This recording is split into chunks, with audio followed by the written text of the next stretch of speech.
மக்களே எல்லாருக்குமே வணக்கம். கிட்டத்தட்ட ஒரு 10 நாளாக சென்ட்ரலில் ஒரு போராட்டம் நடந்துன்னு இருக்குது. ரிப்பல் பில்டிங் பக்கத்தில் தூய்மை பணியாளர்கள் போராட்டம்.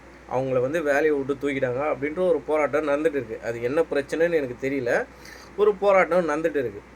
அதை வந்து முக்கியமாக இந்த நியூஸ் சேனலில் மட்டும்தான் ஒளிபரப்புகிறாங்க.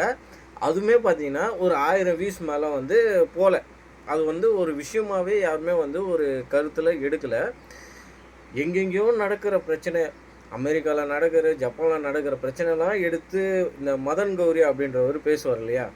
எங்கெங்கேயோ நடக்கிற பிரச்சனைலாம் எடுத்து பேசுவார். இங்கே சென்னையில் சென்ட்ரலில் கிட்டத்தட்ட 10 நாளாக ஒரு போராட்டம் நடந்துனுக்குது. அந்த நியூஸை பற்றி ஒரு யூடியூப் சேனலில் கூட போடல. ஒரே ஒரு யூடியூப் சேனலில் கூட அதை பற்றி பேச மாட்றானுங்க.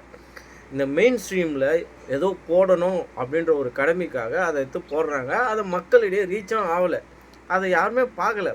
போய் பாருங்களேன், தூய்மை பணியாளர்கள் போராட்டம் அப்படின்னு யூடியூப்பில் சர்ச் பண்ணால் வீடியோஸ் இருக்குது. இந்த புதிய தலைமுறை போட்டிருக்காங்க, பாலிமர் போட்டிருக்காங்க, தந்தி நியூஸ் போட்டிருக்காங்க.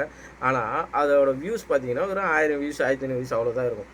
அதனால் எவனும் போய் அதை எடுக்கவும் மாட்றான், பார்க்கவும் மாட்றான். நம்ம மக்கள்லாம் என்ன பண்ணுறாங்க, இந்த திவாகரை திட்டுறதுக்கு, திவாகரை வந்து அசிங்கமாக கழுவி ஊற்றுறதுக்கு, இந்த வாட்டர் லெமன் ஸ்டார் அப்படின்றது, இந்த மாதிரி அவுத்து போட்டு ஆடுறது, இதைத்தான் நம்ம வந்து எல்லாமே வந்து பார்த்து ட்ரெண்ட் பண்ணி விடுறோம். இந்த மாதிரி முக்கியமான ஒரு பிரச்சனை நடக்குது. அதுவும் தூய்மை பணியாளர்கள் ஒரு பிரச்சனை நடக்குது. அதுக்கு மக்கள் யாருமே ஒரு சப்போர்ட்டாக ஒரு குரல் கூட கொடுக்கல. என்னடா இப்படி இருக்கிறீங்க? ஒரு யூடியூபர் எத்தனை பேர் எத்தனை விஷயத்தை பற்றி பேசுகிறீங்க. இதை பற்றி ஏன்டா ஒருத்தங்க கூட போய் பேசலை? நீங்களாம் வந்து சமூக அக்கறையை பற்றிலாம் வந்து பேசினுக்கிறீங்க. நம்ம நாட்டில் சென்னையில் சென்ட்ரலில் நடக்குதுடா. 10 நாளாக ஒரு போராட்டம் நடந்துது. எவனா போய் பார்க்குறீங்களாடா? இல்லை அவன் வந்து சமூக அக்கறையோடு தான் நாங்கள் பேசுகிறோம், சமூக அக்கறை திவாகரை கலைக்க சொல்ல சமூக அக்கறை வந்துச்சான். டேய், அவனை இன்டர்வியூ எடுக்கிறத போயிட்டு அங்கே என்ன பிரச்சனை இருக்குதுன்னு போய் பாருங்கடா. எல்லா யூடியூப் சேனலும் ஒருத்தன் கூட பேச மாட்டீங்க. அதுவும் இந்த மதன் கௌரி பேசுவார், நானும் பார்க்குறேன், என்ன பிரச்சனைன்னு தெரிஞ்சுக்கலாம் அப்படின்ட்டு பார்க்குறேன். ஒருத்தன் கூட வாயை திறக்கலை. வேலையை விட்டு தூக்கியிருக்காங்க.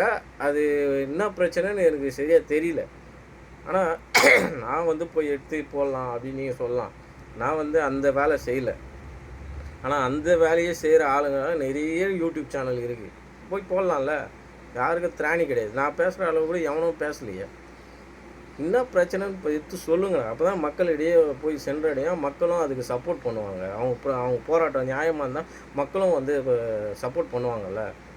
தயவுசெய்து போய் அதெல்லாம் வந்து என்ன ஏதுன்னு எடுத்து போடுங்கடா. ஐயோ,